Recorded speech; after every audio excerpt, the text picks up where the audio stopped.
Mesdames et messieurs, bonjour. Nous sommes dimanche 30 avril. Merci de nous rejoindre dans ce 13h. Voici les titres de ce journal. Le président de la République, Alassane Ouattara, est de retour à Abidjan. Après un séjour d'une semaine en France, il a été accueilli à sa descente d'avion par le vice-président Daniel Kablan-Duncan, le premier ministre Amadou Gon Coulibaly et plusieurs membres du gouvernement. Amadou Gon Coulibaly, lui, était jeudi dernier sur nos antennes pour dresser le bilan de ses 100 premiers jours à la tête du gouvernement. Il s'est prononcé sur divers sujets. Nous en parlerons dans ce journal. Les Nations Unies ont appelé hier samedi à mettre fin au combat au Soudan du Sud après une nouvelle offensive des forces armées gouvernementales mercredi, une attaque qui a provoqué un déplacement massif des civils. Des dizaines de milliers de personnes ont fui leur maison. La Côte d'Ivoire fournit 41% de la production mondiale du cacao et cette matière première est cruciale pour son économie et ses habitants. En 2015, le cacao a été parmi les produits agricoles, sinon le produit agricole dont le prix s'est le mieux porté sur les marchés mondiaux. 2016 a été tout le contraire. L'année a été caractérisée par une chute vertigineuse des prix du cacao de l'ordre de 30% entre mi-août et fin décembre. On s'attendait bien sûr à une correction des prix parce que les marchés prévoyaient un surplus de production pour la campagne en cours 2016-2017. Qu'est-ce qui explique cette fluctuation des cours du cacao sur le marché mondial? Qui les fixe? L'ouverture du siège de l'ICCO à Abidjan est-elle un atout pour les planteurs ivoiriens? Pour en parler, nous recevons en plateau M. Jean-Marc Anga, le directeur exécutif de l'ICCO, l'Organisation internationale du cacao. Bonjour M. Anga. Bonjour monsieur. Merci d'être venu. On se retrouve dans une demi-heure. Merci. Le président de la République, Alassane Ouattara, est rentré à Abidjan samedi après-midi après un séjour d'une semaine en France. Il a été accueilli, vous le voyez en image, à sa descente d'avion par le vice-président Daniel Kablan-Duncan, qu'accompagnait le premier ministre Amadou Gon Coulibaly et plusieurs membres du gouvernement. Le chef de l'État va présider demain, lundi 1er mai, la cérémonie commémorative de la fête du travail. Ce sera au palais de la présidence de la République. Je vous le disais, en titre, Amadou Gon Coulibaly était jeudi dernier sur nos antennes pour dresser le bilan de ses 100 premiers jours à la tête du gouvernement. Sur RTI 1 et pendant 90 minutes, le Premier ministre s'est prononcé sur divers sujets. Le service économie de la rédaction revient ici sur les décisions fortes prises par le chef du gouvernement relativement à la transformation du cacao et de l'anacarde et l'exécution des projets. Premier producteur mondial avec environ 1 900 000 tonnes de cacao, la Côte d'Ivoire ne transforme que 30% de sa production. Des conventions ont été signées avec des opérateurs économiques pour augmenter les capacités de transformation. Prends un exemple. Quand on exporte du cacao en fève, on paye donc une taxe à la sortie qui est de 14,6%. Et si vous transformez jusqu'au chocolat, vous serez donc exonéré de taxes complètes. Donc c'est une incitation à transformer et à créer des emplois. Dans la filière anacarde, 100 000 nouveaux emplois seront créés d'ici à 2020 grâce à l'industrialisation. De nouvelles zones industrielles sont prévues à Bouaké, Bondoukou, Korogo et Séguéla avec des incitations fiscales. Nous avons une incitation de 400 francs par kilo d'amande qui soit produite, donc qui sera faite au niveau donc, des industriels. Donc, notre objectif est, avec toute cette infrastructure qui permettra donc, de mutualiser les moyens donc, des opérateurs, donc de diminuer donc, leurs coûts au niveau de transformation dans ces zones industrielles nouvelles. Objectif, atteindre 50% du taux de transformation d'ici à 2020 contre 7% actuellement, ce qui nécessite une gestion rigoureuse des projets dans la filière. Justement, sur la question des projets, la bonne conduite préoccupe le gouvernement. Face au faible taux de décaissement des projets, il reste ferme. Maintenant, il y a des contrats de performance qui vont être établis en disant que les niveaux de décaissement devraient être de tel ordre, à tel horizon. Tous ceux qui ne seront pas performants, nous mettrons fin à leur fonction sans aucune hésitation. Jugés par la performance pour mériter davantage la confiance des partenaires financiers tels que la Banque mondiale et le Fonds monétaire international FMI. Ces institutions ont signé récemment avec la Côte d'Ivoire à Washington plusieurs projets au bénéfice des populations. Ce qui fait dire au chef du gouvernement, et je cite, Il y a insatisfait des institutions monétaires et qui montre que la Côte d'Ivoire est sur le bon chemin de la stabilité économique. Fin de citation. C'était un commentaire de Francis Boiffaut. Le CITA 2017 a ouvert ses portes depuis vendredi. Au cours de la journée d'hier, le Salon international du tourisme d'Abidjan a mis en exergue les richesses culturelles de la Côte d'Ivoire. C'est la danse traditionnelle des Brons à Bondoko qui était à l'honneur, un produit d'appel pour la destination Côte d'Ivoire. Le compte-rendu de Patricia Omouetia. La diversité culturelle de notre pays est mise en exergue au Salon international du tourisme d'Abidjan. Le CITA est une occasion pour chaque région de promouvoir sa culture. La danse Asweti Abanon, danse traditionnelle des Brons, s'est donc invitée au CITA. Sitam-Tam, une délégation royale et un groupe de danseurs. Une danse royale exécutée dans une parfaite chorégraphie et qui exprime un langage. Nous sommes venus à Abidjan ici pour faire en miniature ce qui se passe dans le royaume Bron. Vous savez, nous avons une fête là-bas qu'on appelle la Daye Kessière. C'est la dernière des fêtes, c'est la fête du bilan de l'année écoulée et qui représente aussi le nouvel an. Le roi, pour ne pas oublier quelqu'un, dans sa lancée, invite tout son peuple pour voir qui a été oublié. Et ce jour-là, on appelle la Daye, et chez nous, ça s'appelle la Daye Kessière. Une série d'activités axées sur les thématiques de la diversité culturelle, la tolérance et la richesse gastronomique, considérées comme l'un des aspects importants du riche patrimoine de la Côte d'Ivoire. Que les Ivoiriens comprennent que le tourisme, c'est d'abord leur affaire. C'est une valeur économique qui se sert de la culture pour pouvoir vendre la destination. Nous sommes riches dans cette valeur et que nous nous appuyons sur ce que nous avons d'essentiel pour vendre. Nous accompagnons tout ce qui est initiative pour promouvoir l'image de la Côte d'Ivoire. Et le CITA est une belle tribune qui permet cela, qui permet à tous les pays de venir à leur manière aussi découvrir le tourisme ivoirien. Le Salon international du tourisme d'Abidjan, c'est aussi l'occasion de découvrir la grande diversité socio-culturelle ivoirienne. Reportage signé Frédéric Oulaye et Patricia Omouetia. La Côte d'Ivoire veut compter sur son riche patrimoine culturel pour enrichir son offre touristique diversifiée. Le Goli, par exemple, est une danse du terroir, un art culturel que se partagent les Ouans et les Baoulés. Aujourd'hui, c'est un produit touristique dont peut s'enorgueillir le pays. Nous y reviendrons dans nos prochains journaux.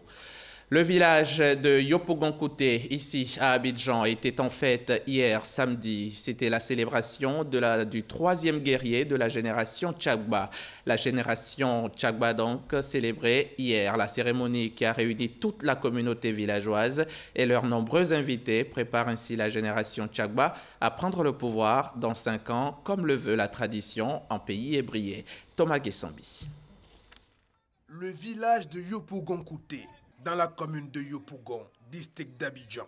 Si les exigences du temps le tirent dans le modernisme, ses pieds, eux, refusent toujours de quitter la tradition.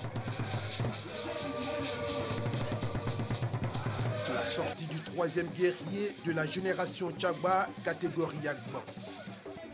Le rendez-vous qui présente le troisième porte-étendard d'une génération qui devrait prendre les rênes du pouvoir dans 5 ans a toute une signification. La sortie du troisième guerrier, Taplognan Djidji, en pays Hachan, c'est ça quoi, Adouassan Taplognan. Et donc c'est lui qui, au cours de toutes les cérémonies, j'allais dire cérémonie de douleur, de bonheur, on l'appelle. Et puis bon, quand il y a des anti-guerriers, c'est lui qui assume. En 2022, dès que les Doubo quittent le pouvoir, nous accédons au pouvoir dignement. Voilà un peu la signification que nous avons voulu leur donner aujourd'hui en fêtant notre troisième guerrier. Rendez-vous de valorisation d'un patrimoine culturel.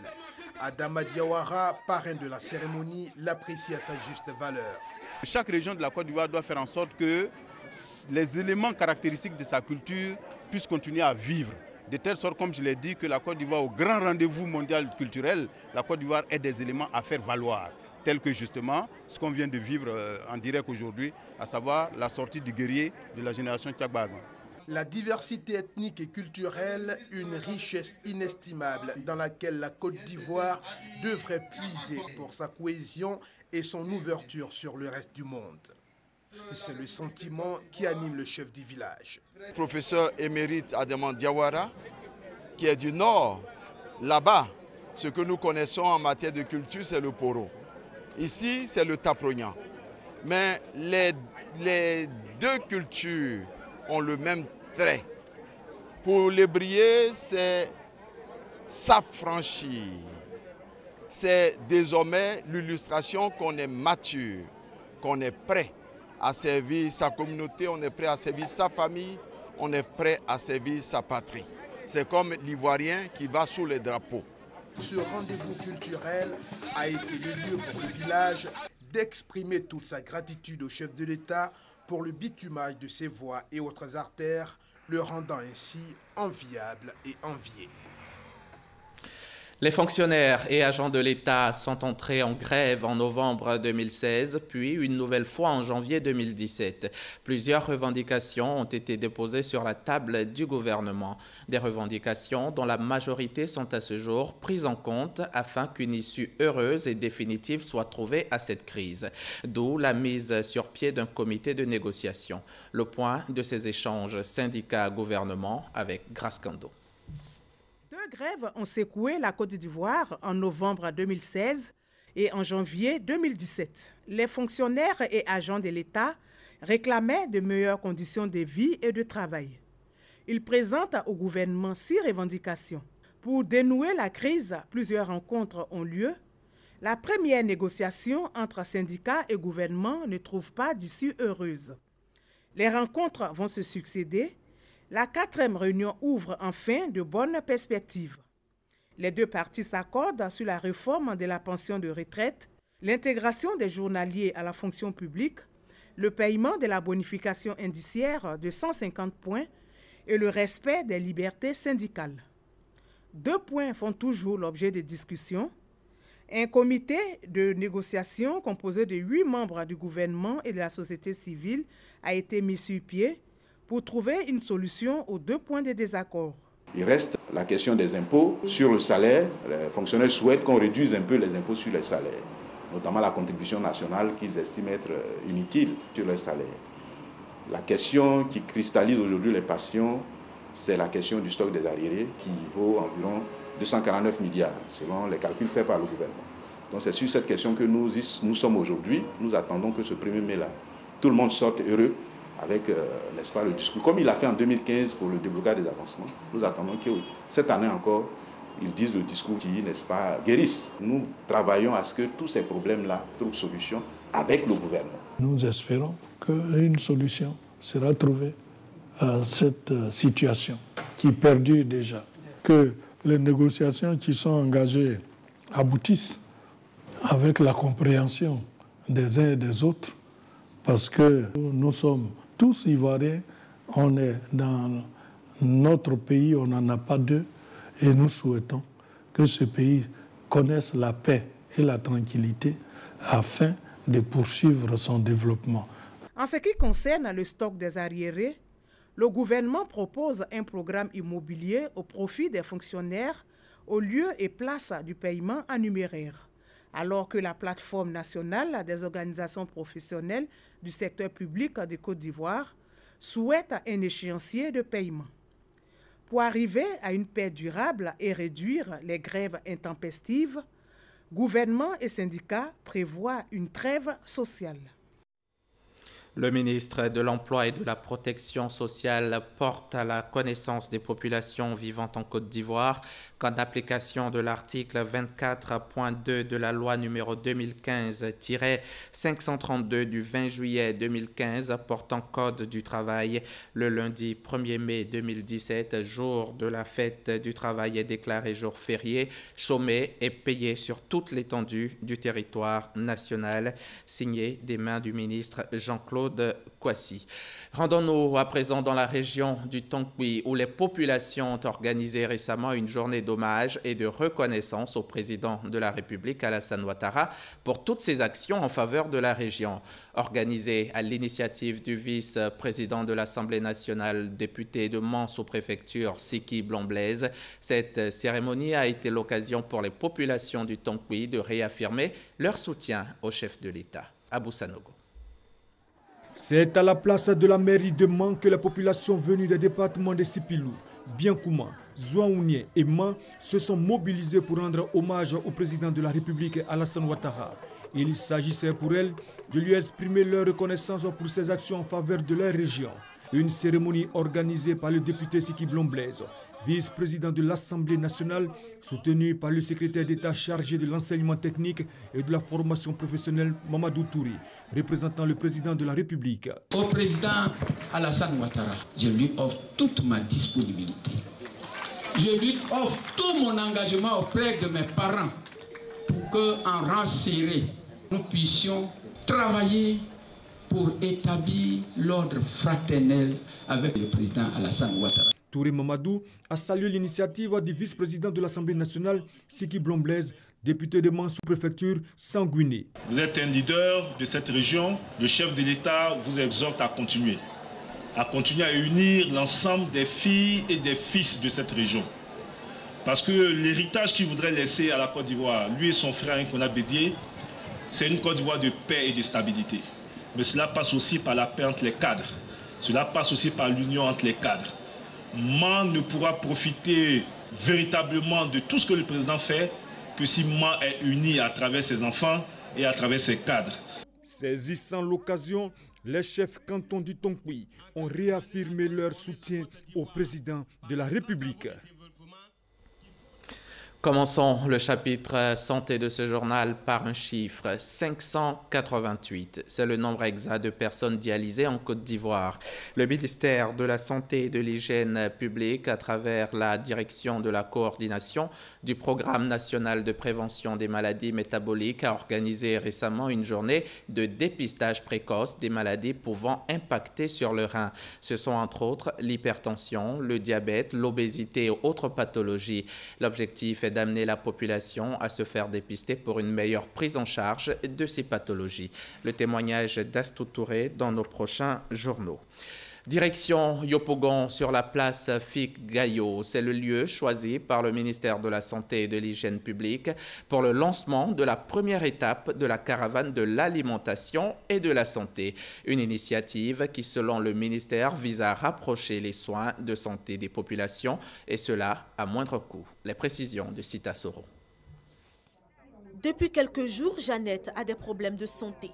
Après plusieurs consultations à l'hôpital, elle a décidé de faire un bilan de santé à l'occasion de la caravane de l'alimentation et de la santé. J'ai pris d'abord la tension, c'est normal. Si j'allais prendre glycémine, c'est normal. Maintenant, je suis venu en gynéco pour les cancers, si c'est bon ou pas. Je n'ai pas de cancer, mais j'ai l'infection. Initiée par le ministère de la Santé et de l'Hygiène publique en partenariat avec une structure de production, cette action sociale a pour but d'avoir des services de soins proches de la population et à moindre coût. On sait combien coûte un bilan de santé et avec cette caravane où nous mettons sur un espace plusieurs médecins qui viennent faire des dépistages, des consultations à un prix vraiment abordable à toute la population, cela va permettre justement à la population de pouvoir faire un bilan de santé et de prévenir les différentes maladies. Madame la ministre a mis en place la direction de la médecine hospitalière et de proximité.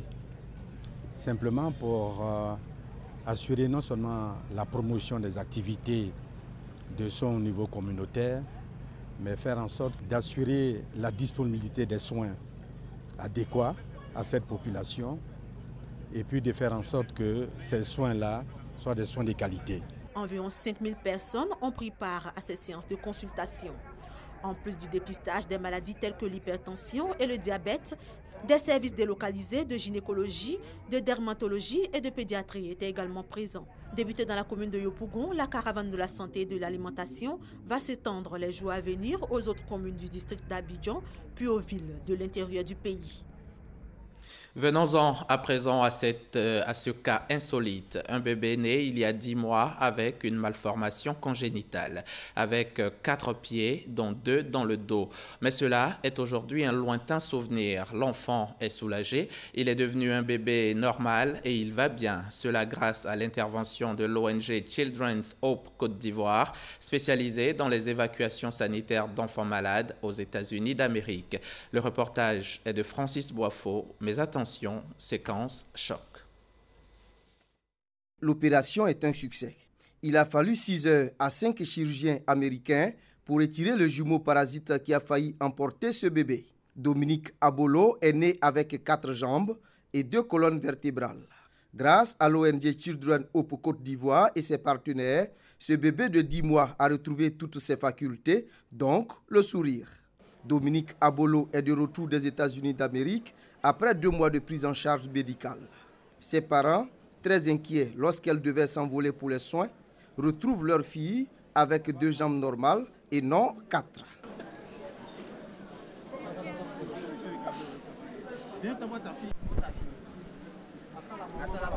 Pour soulager plusieurs autres enfants en difficulté, l'ONG Children Hope Côte d'Ivoire et son partenaire, The Little Sun for Kids, attendent l'aide de personnes de bonne volonté. L'ONG est spécialisée dans les évacuations sanitaires d'enfants malades vers les États-Unis d'Amérique. En 10 ans, elle a pris en charge 98 enfants.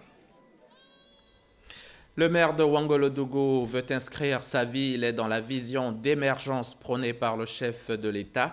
Depuis qu'il est à la tête de la commune, de vastes chantiers de développement ont été ouverts au profit des populations afin de résorber la pauvreté, le taux de chômage et l'analphabétisme. Ces projets ont été présentés aux populations à la faveur du premier conseil municipal de l'année 2017 tenu à Ouangolodougou. Nos reporters Siekwasi et Teresa Peyoboué y étaient.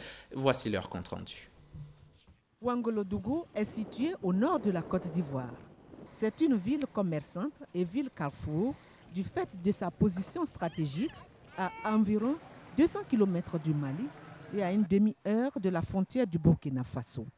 Au nombre des priorités du maire de cette localité, la lutte contre la pauvreté, l'école obligatoire et la question de l'emploi jeune.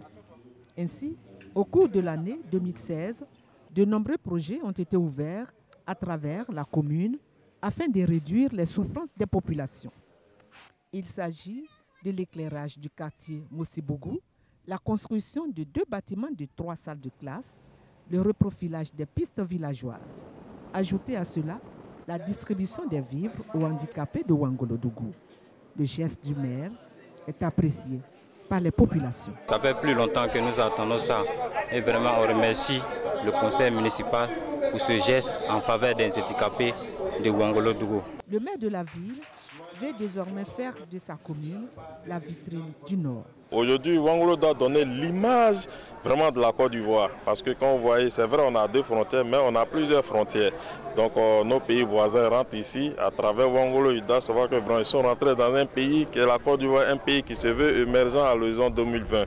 Tous ces projets ont été présentés à la population au cours du premier conseil municipal de l'année 2017 tenu à Ouangolodougou. Bokebo et Clémecro sont 2 localités de la sous-préfecture de Languibonou. Elles font partie du canton Bro dans la région de Gbeke. Ces villages connaissent un tel essor qu'ils passent pour des exemples dans la région. Une fierté à mettre au compte de leurs filles et fils qui partagent la même vision. Ils se sont érigés en véritables acteurs de développement local. Direction Bokebo et Clémecro avec Eugène Atoubé. Bouaké à Onyanfoutou en direction de Béoumi. 30 km de route bitumée, puis nous tombons sur notre route, poussiéreuse celle-là, mais très bien entretenue. C'est l'itinéraire que nous empruntons pour arriver à Clémecro, via Boukebo, distant de seulement 1 km. Dans ce petit village du canton Bro, dans la région de Diabo, de nombreux éléments de la modernité frappent le visiteur. Il porte l'empreinte des filles, fils et cadres de Clémecro, dont les rapports avec le village relèvent d'un fort sentiment d'appartenance à leur terroir. Je suis étudiant à Korogo, mais chaque fois qu'il y a les festivités, je me retrouve au village. On fait un tour un peu du village, saluer un peu tous les grands, les cadres et autres. Puisqu'ils sont nos devanciers, on nous donne des conseils pour pouvoir avancer, pour pouvoir évoluer un peu dans la vie courante. Clémecro dispose d'un château d'eau et peut se targuer de son accessibilité à l'eau potable depuis plusieurs années, mais aussi de ses acquis socio-économiques de base, comme son centre de santé et son école primaire. Le prix de l'union et de la solidarité suscité par la mutuelle de développement du village au nom d'une vision, le développement et le progrès. Une vision partagée par le voisin Bokebo et qui fait de ces 2 villages un exemple qui inspire les autres localités du pays Bro grâce aux actions posées au bénéfice des populations. Nous sommes en train de nous organiser pour aider nos sœurs au village, pour leur commerce de manioc. Et nous avons demandé que les cadres nous aident à avoir un marché. Avant, les gens pleuraient dans chaque concession où il y a eu des décès.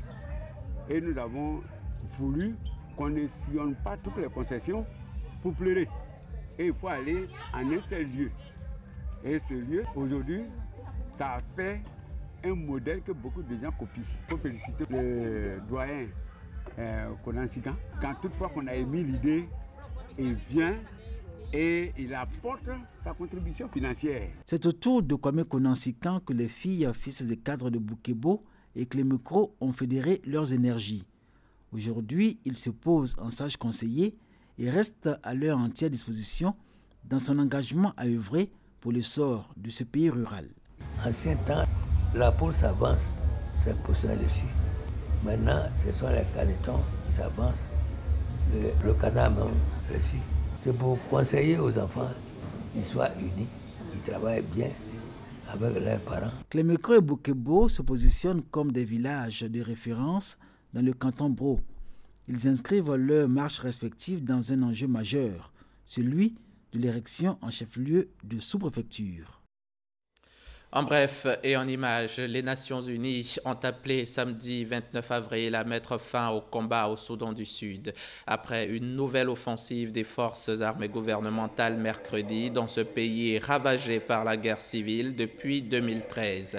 L'attaque lancée dans le nord du pays, dans la ville de Kodok, a provoqué un déplacement massif de civils. Des dizaines de milliers de personnes ont fui leur maison.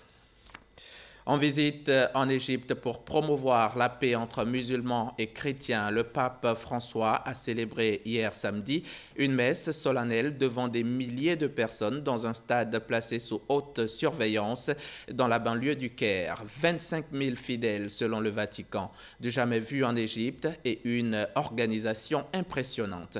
Du jamais vu également, une messe catholique diffusée sur pratiquement toutes les chaînes égyptiennes et que des millions de téléspectateurs ont pu suivre en direct. Sidonie Davila. Une messe pour clôturer le séjour de 48 heures en Égypte du pape François. Des milliers de fidèles se sont déplacés au stade du Caire pour entendre le message du souverain pontife. Pour le pape François, venu dans le pays pour promouvoir la paix et la concorde entre musulmans et chrétiens, l'unique extrémisme admis pour les croyants est celui de la charité. La vraie foi est celle qui conduit à vivre la culture de la rencontre, du dialogue, du respect et de la fraternité. L'unique extrémisme admis pour les croyants est celui de la charité. Toute autre forme d'extrémisme ne vient pas de Dieu et ne lui plaît pas. Avec un imposant dispositif de sécurité, la messe s'est déroulée dans une atmosphère chaleureuse. Je ressens une très bonne sensation. C'est comme si une nouvelle âme est venue nous accompagner tous. Après son homélie, les actes des chants, leurs sentiments et leurs sourires ont changé. Toutes ces personnes présentes dans un même endroit et qui font la même prière est un geste en faveur de l'unité des églises égyptiennes. Une atmosphère différente règne quand le chef de l'église unit toutes ces personnes. Le bref séjour du pape François en Égypte intervient 3 semaines après 2 attentats suicides djihadistes dans les églises coptes orthodoxes. Pour les catholiques égyptiens, cette visite papale est un événement hautement symbolique. L'Égypte compte 250 000 catholiques sur 10 millions de chrétiens et 90 millions de musulmans. Ici, en Côte d'Ivoire, l'église hariste s'est établie depuis plusieurs années et revendique plusieurs milliers de fidèles. En commémoration de la mort de William Wade Harris, le père fondateur de l'église, les fidèles de la mission Harris Temple Noé de Yopougon-Niangon ont organisé un culte d'action de grâce. On retrouve Eugène Atoubé. Un culte d'action de grâce pour commémorer l'anniversaire de la mort du prophète William Wade Harris.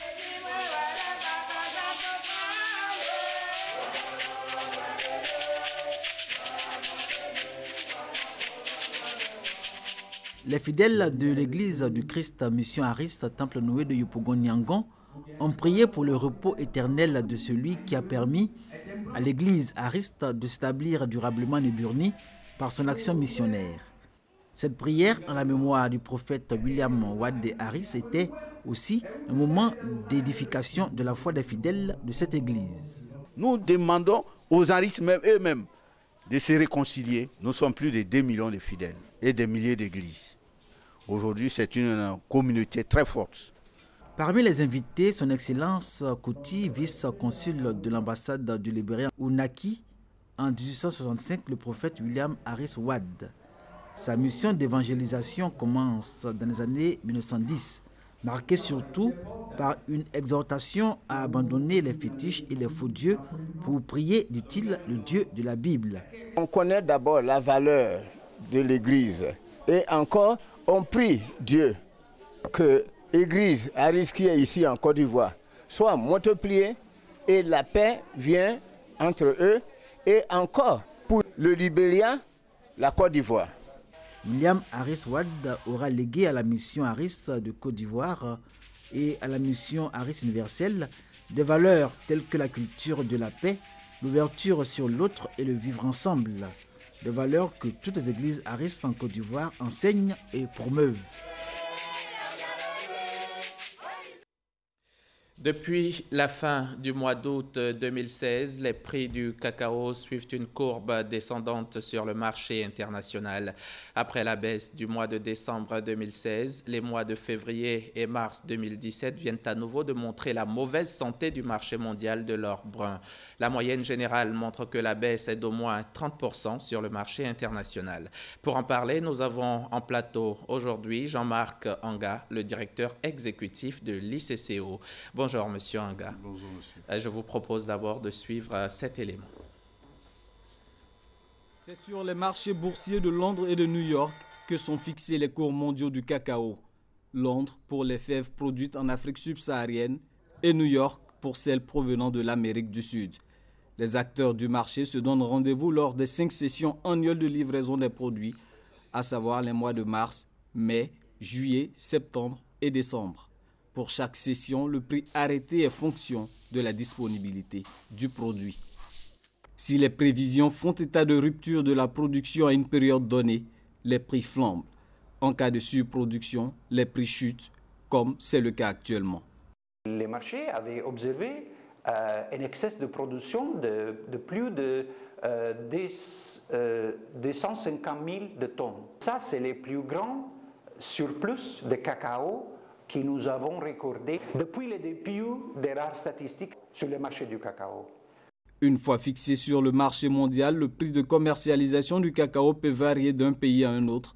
De 3 500 $ il y a 4 ans, la tonne du cacao est actuellement vendue à environ 1 900 $ sur le marché mondial. L'ICCO, Organisation internationale du cacao, précise qu'elle n'a pas vocation à fixer les prix, sauf à fournir aux acteurs les données statistiques sur la production et la consommation de l'or brun à l'échelle mondiale. Alors, Monsieur Anga, l'ICCO, l'Organisation internationale du cacao, regroupe les pays producteurs et donc importateurs de cacao. Parlez-nous-en. Pourquoi une telle organisation? Quel est son rôle exact? Merci, Monsieur Hamzat Gabi. Nous sommes au terme d'une semaine historique pour l'organisation.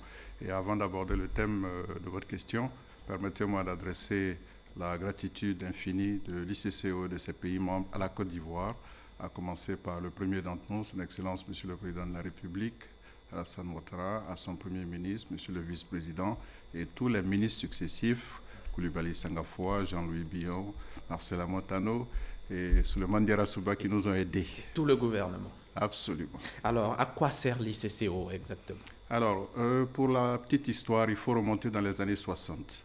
Les pays producteurs et consommateurs de cacao étaient confrontés à un problème récurrent de volatilité des prix qui était lié à des fluctuations excessives au niveau de l'offre et de la demande. Et cela perturbait considérablement les équilibres macroéconomiques de ces pays parce que ne sachant pas sur quel niveau de prix fonder ses revenus et donc sa politique en termes de développement, les pays se sont réunis et se sont rendus au siège des Nations Unies, à CNUSED en réalité, et ils ont négocié ce qu'on appelle un accord international de cacao. Cet accord international est censé donc réglementer les exportations et les importations de cacao. Suite à cet accord, ils ont créé une organisation qui s'appelle l'ICCO, dont le rôle est de suivre la mise en œuvre par les pays signataires de cet accord qui se sont librement donnés. D'accord. Et vous en êtes le directeur exécutif. Le siège est à Abidjan depuis peu. Et on va demander quelles retombées donc pour la Côte d'Ivoire, pays producteur, premier producteur de cacao. Il y en a plusieurs. Je pourrais citer par exemple que nous mettons notre assistance technique à la disposition des pays qui le demandent. Nous ambitionnons également de procéder à un renforcement de capacité qui signifie en réalité mettre à la disposition des acteurs sur le marché un certain nombre d'outils, des instruments qui leur permettent de mieux gérer les prix et pour, on va dire, mieux résister aux chocs que nous observons actuellement sur le marché. D'accord. Et pour les planteurs en Côte d'Ivoire, quelle peut être la retombée vraiment concrète? La retombée concrète, permettez-moi de vous donner un exemple. Les cours du cacao sont fixés à Londres et à New York. Il y a deux écoles qui s'affrontent au niveau du marché international. En 2010, la première école a laissé croire que le marché, d'ici l'horizon 2020, aurait besoin d'1 million de tonnes en plus. Ça, ce sont les industries. Exactement. La deuxième école amenée par l'ICCO disait qu'il ne fallait pas forcément suivre cette tendance à la mesure où elle pouvait entraîner une surproduction. Donc, malheureusement, nous ne voulons pas dire que nous avons eu raison, mais voilà où nous en sommes. D'accord. Les cours du cacao n'en finissent donc pas de grimper et de descendre. L'an dernier, on parlait de pénurie et les cours grimpaient. Aujourd'hui, on parle d'une production de cacao supérieure donc à la demande. Dites-nous, qu'est-ce qui explique cette fluctuation des cours? Pourquoi ça monte et ça descend? Il faut retenir que d'une manière générale, les prix fixés sur le marché international obéissent à la loi de l'offre et de la demande. Il y a maintenant d'autres paramètres dont aucun d'entre nous n'avons le contrôle, notamment les facteurs climatiques et les facteurs que nous appelons la pression parasitaire. Mais le plus important, c'est le facteur climatique. En Afrique de l'Ouest, nous avons le phénomène de l'harmattan qui peut accélérer la surproduction. En Amérique latine, nous avons le phénomène El Niño qui peut affecter négativement la production. Donc, en fonction de la direction de chacun de ces paramètres climatiques, nous pouvons passer d'une année à une surproduction à une autre année à un déficit. Comme ça? Aussi simple. Ah, d'accord. Et d'où est partie cette instabilité? Cette instabilité, est-ce que la crise économique qui a débuté en 2008 y est pour quelque chose? Absolument, absolument. Parce que les deux facteurs principaux qui influencent les cours, c'est l'offre et la demande. La crise de 2008, ce sont les fondamentaux du marché, effectivement. La crise de 2008 a eu comme objectif, ou on va dire comme conséquence principale, de faire stagner la consommation de chocolat dans le monde. Et même dans les pays sur lesquels nous avons fondé beaucoup d'espoir, notamment les pays émergents tels que la Chine, l'Inde et autres, il n'y a pas eu l'explosion en matière de consommation de cacao que nous attendions. Donc la crise de 2008 est un peu le fondement de tout ça. Mais il faut dire également que dans les pays producteurs eux-mêmes, les efforts ne sont pas particulièrement visibles. Si vous prenez l'Afrique, qui produit, on va dire, 70 à 73% de la production mondiale, en termes de consommation, l'Afrique ne représente que 3,4%. De consommation. De consommation. De consommation. Et la Côte d'Ivoire, avec 40% des parts du marché, ne consomme que 0,04%. Donc, si nous voyons qu'avec pratiquement 350 millions d'habitants, ne serait-ce qu'au niveau de l'ECOWAS, de la CEDEAO, pardon, ce sont vraiment des facteurs sur lesquels nous devrions orienter nos réflexions. D'accord. Mais avant de parler de consommation, est-ce qu'il ne faut pas parler de transformation? En Côte d'Ivoire, déjà, nous transformons 30% de notre cacao. Est-ce que pour une consommation par rapport aux 70% de l'Afrique, est-ce qu'il ne faudrait pas déjà se pencher sur ce côté-là? Absolument. Vous ne pouvez consommer que ce que vous avez transformé. Bien sûr. La Côte d'Ivoire, avec environ 500-550 000 tonnes, est aujourd'hui devenu le premier transformateur de cacao, en plus d'être le premier producteur de cacao. C'est un exploit qu'il faut saluer. Toutefois, si cette transformation ne s'accompagne pas de consommation, il va sans dire que ce que vous transformez, vous allez devoir le réexporter vers des pays qui vont le consommer. Donc c'est pour cela que nous revenons vers la notion de promotion de la consommation, non seulement locale, mais également régionale, parce que cela constitue un marché vers lequel il faut s'orienter. Tout à fait. Et cette année, le marché avait prévu un surplus donc de production. On commence à dire que l'année prochaine aussi, il y aura certainement, sauf bien sûr conditions climatiques imprévues, un nouvel excédent. Cela est-il vrai? Écoutez, si nous connaissons les facteurs climatiques qui vont guider la production de l'année prochaine, en ce moment, nous pouvons nous prononcer. Mais au niveau de l'organisation, ce que nous avons fait, c'est donc de donner nos estimations qui disent que pour cette année, on a affaire à un excédent de 264 000 tonnes. En fonction de l'évolution du climat et d'autres paramètres que j'ai indiqués tout à l'heure, dans les mois qui viennent, on saura bien dans quelle direction nous sommes en train d'aller. Pourquoi, concrètement, ce n'est pas tenable pour un gouvernement, ce n'est pas possible pour un gouvernement de tenir un prix? Aucun gouvernement au monde ne peut tenir le prix d'une matière première, que ce soit une matière première ou d'une denrée n'importe laquelle. On l'a vu également avec des matières premières telles que le pétrole. La réalité est que c'est le marché qui dirige, c'est le marché qui gouverne. Les gouvernements peuvent essayer, à travers un certain nombre de mesures, d'influencer le marché. Mais il y a un certain nombre de facteurs qui vont corriger les initiatives politiques à moyen ou à long terme. Donc, c'est le marché qui fixe les prix. C'est plutôt sur le marché qu'il faut chercher à influencer, pas un gouvernement qui cherche à fixer les prix. Et vous l'avez dit tout à l'heure, les prix du cacao sont fixés sur les marchés de Londres et New York. Ça a été également dit dans l'élément. Mais lorsque ce sont ces marchés-là qui fixent les prix, est-ce que cela n'entraîne pas un appauvrissement de nos planteurs ici? Difficile de le dire parce que la règle de l'offre et de la demande s'applique à tout le monde. Elle s'applique aussi bien aux consommateurs qu'aux producteurs. Il y a quelques années, nous avions atteint des niveaux historiques. Ça n'a pas appauvri véritablement les producteurs ivoiriens parce qu'ils en ont tiré un bon bénéfice. Malheureusement, quelquefois, la tendance sera baissière et dans ces conditions, il va falloir observer une correction d'une autre part.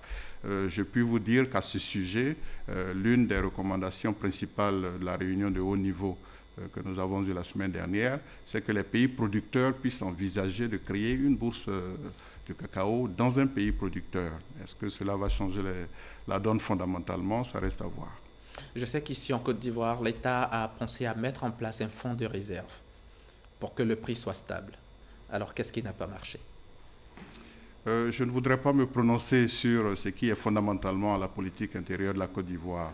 Mais en même temps, on ne peut pas dire que quelque chose n'a pas marché. L'analyse que nous avons est très simple. Le cacao se vendait à 3 000 $ au moins la tonne, ce qui représente à peu près 1 800 francs le kilo. Durant cette période, le gouvernement a honoré son engagement qui est celui de payer 60% du prix international aux producteurs. Nous avons observé sur plusieurs mois le prix international qui a chuté jusqu'à ce qu'il arrive à 1 200 francs. Et à 1 200 francs, l'État a continué à payer 1 100 francs aux producteurs, ce qui représente pratiquement 90%. Tout à fait. Nous pensons donc que les réserves ont suffi pour cela, parce que c'était l'objectif. Et je ne connais aucun gouvernement qui aurait pu continuer à le faire à l'infini. À un moment ou un autre, vos réserves vont s'épuiser si vous continuez à le faire. Donc nous pensons qu'il faut plutôt louer l'action du gouvernement qui, alors qu'il percevait 1 200 francs à l'international, a payé 1 100 francs sur plusieurs mois. Mais est-ce qu'il n'y a pas toujours un élément politique dans la fixation du prix? Chaque pays définit sa politique en matière de fixation. Parce que le prix ne peut pas être déconnecté quand même longtemps de la réalité du marché. Absolument. Et de la même manière, le prix ne peut pas être le même dans tous les pays producteurs de cacao. Chaque pays applique la politique qui lui sied. Et en ce qui concerne la Côte d'Ivoire, il y a un axe bien déterminé qui a été donné par M. le Président de la République. Et de ce que nous observons, cet axe a été bien respecté. Selon vous, quelle serait la meilleure politique monétaire pour l'économie cacaoyère? Autrement dit, si la Côte d'Ivoire avait le contrôle sur sa monnaie, cela lui permettrait-il d'avoir une économie cacaoyère plus compétitive par rapport à d'autres pays? Je pense que la question est très sensible ici. La question de la monnaie a un lien direct, mais également indirect.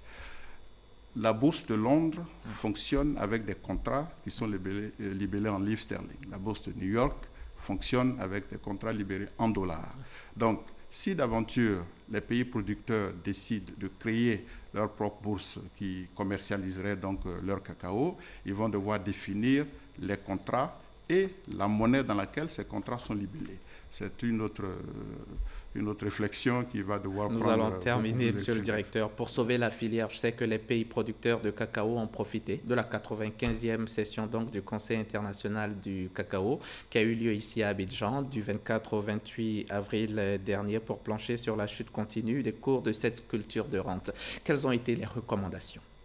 Les recommandations, il y en a eu plusieurs, mais je vais en retenir juste quelques-unes. La première, c'est que le sommet de haut niveau a demandé aux pays producteurs d'harmoniser leur politique de production. C'est-à-dire l'augmentation de leur production doit tenir compte de l'impact que cela aurait sur les prix au niveau international. Les pays ont également proposé d'engager ce qu'ils ont appelé un dialogue direct entre les pays producteurs et l'industrie. Cela se ferait donc dans les semaines qui viennent à Bruxelles, sous l'égide de l'Union européenne et de l'ICCO. Et enfin, les pays se sont engagés à encourager le secrétariat à envisager une étude de faisabilité pour la création d'une bourse de cacao dans un pays producteur. N'importe lequel, pas forcément la Côte d'Ivoire. Pas forcément la Côte d'Ivoire.